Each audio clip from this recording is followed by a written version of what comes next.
Chapter 11 of Sense and Sensibility by Jane Austen.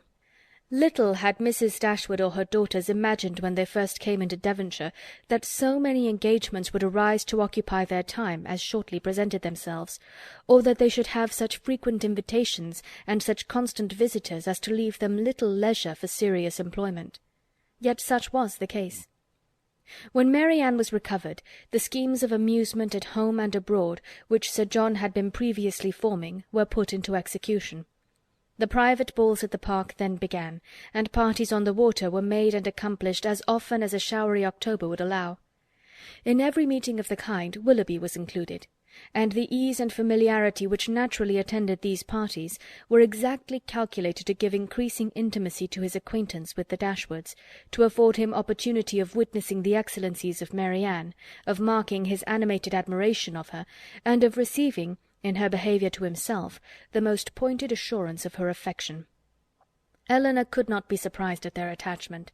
She only wished that it were less openly shown, and once or twice did venture to suggest the propriety of some self-command to Mary Ann.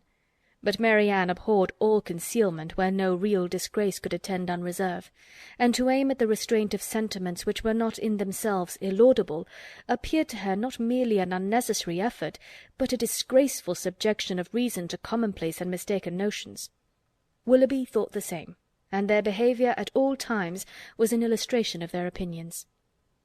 When he was present, she had no eyes for anyone else. Everything he did was right, everything he said was clever. If their evenings at the park were concluded with cards, he cheated himself and all the rest of the party to get her a good hand. If dancing formed the amusement of the night, they were partners for half the time, and when obliged to separate for a couple of dances, were careful to stand together, and scarcely spoke a word to anybody else.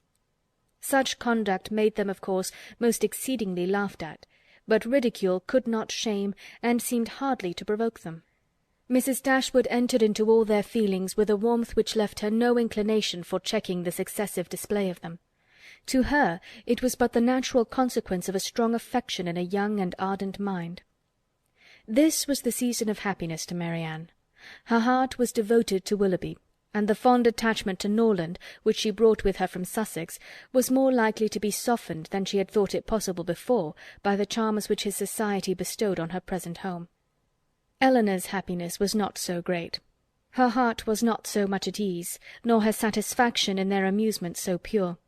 They afforded her no companion that could make amends for what she had left behind, nor that could teach her to think of Norland with less regret than ever. Neither Lady Middleton nor Mrs. Jennings could supply to her the conversation she missed, although the latter was an everlasting talker, and from the first had regarded her with a kindness which ensured her a large share of her discourse. She had already repeated her own history to Elinor 3 or 4 times, and had Elinor's memory been equal to her means of improvement, she might have known very early in their acquaintance all the particulars of Mr. Jennings' last illness, and what he said to his wife a few minutes before he died. Lady Middleton was more agreeable than her mother, only in being more silent. Elinor needed little observation to perceive that her reserve was a mere calmness of manner, with which sense had nothing to do. Towards her husband and mother she was the same as to them, and intimacy was therefore neither to be looked for nor desired. She had nothing to say one day that she had not said the day before. Her insipidity was invariable, for even her spirits were always the same, and though she did not oppose the parties arranged by her husband, provided everything were conducted in style, and her 2 eldest children attended her, she never appeared to receive more enjoyment from them than she might have experienced in sitting at home. And so little did her presence add to the pleasure of the others, by any share in their conversation, that they were sometimes only reminded of her being amongst them by her solicitude about her troublesome boys.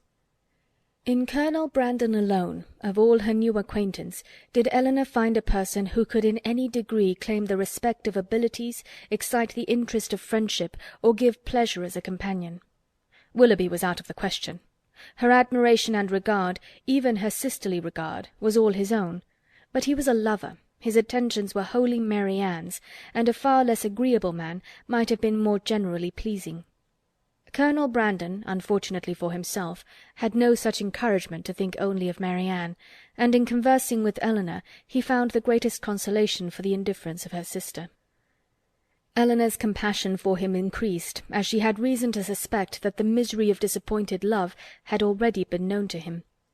This suspicion was given by some words which accidentally dropped from him one evening at the park, when they were sitting down together by mutual consent, while the others were dancing. His eyes were fixed on Marianne, and after a silence of some minutes he said, with a faint smile, "Your sister, I understand, does not approve of second attachments." "No," replied Elinor, "her opinions are all romantic." "Or rather, as I believe, she considers them impossible to exist." "I believe she does. But how she contrives it without reflecting on the character of her own father, who had himself 2 wives, I know not. A few years, however, will settle her opinions on the reasonable basis of common sense and observation, and then they may be more easy to define and to justify than they now are by anybody but herself." "This will probably be the case," he replied, "and yet there is something so amiable in the prejudices of a young mind that one is sorry to see them give way to the reception of more general opinions." "I cannot agree with you there," said Elinor. "There are inconveniences attending such feelings as Marianne's, which all the charms of enthusiasm and ignorance of the world cannot atone for. Her systems have all the unfortunate tendency of setting propriety at naught, and a better acquaintance with the world is what I look forward to as her greatest possible advantage." After a short pause he resumed the conversation by saying, "Does your sister make no distinction in her objections against a second attachment, or is it equally criminal in everybody? Are those who have been disappointed in their first choice, whether from the inconsistency of its object or the perverseness of circumstances, to be equally indifferent during the rest of their lives?" "Upon my word, I am not acquainted with the minutiae of her principles. I only know that I have never yet heard her admit any instance of a second attachment's being pardonable."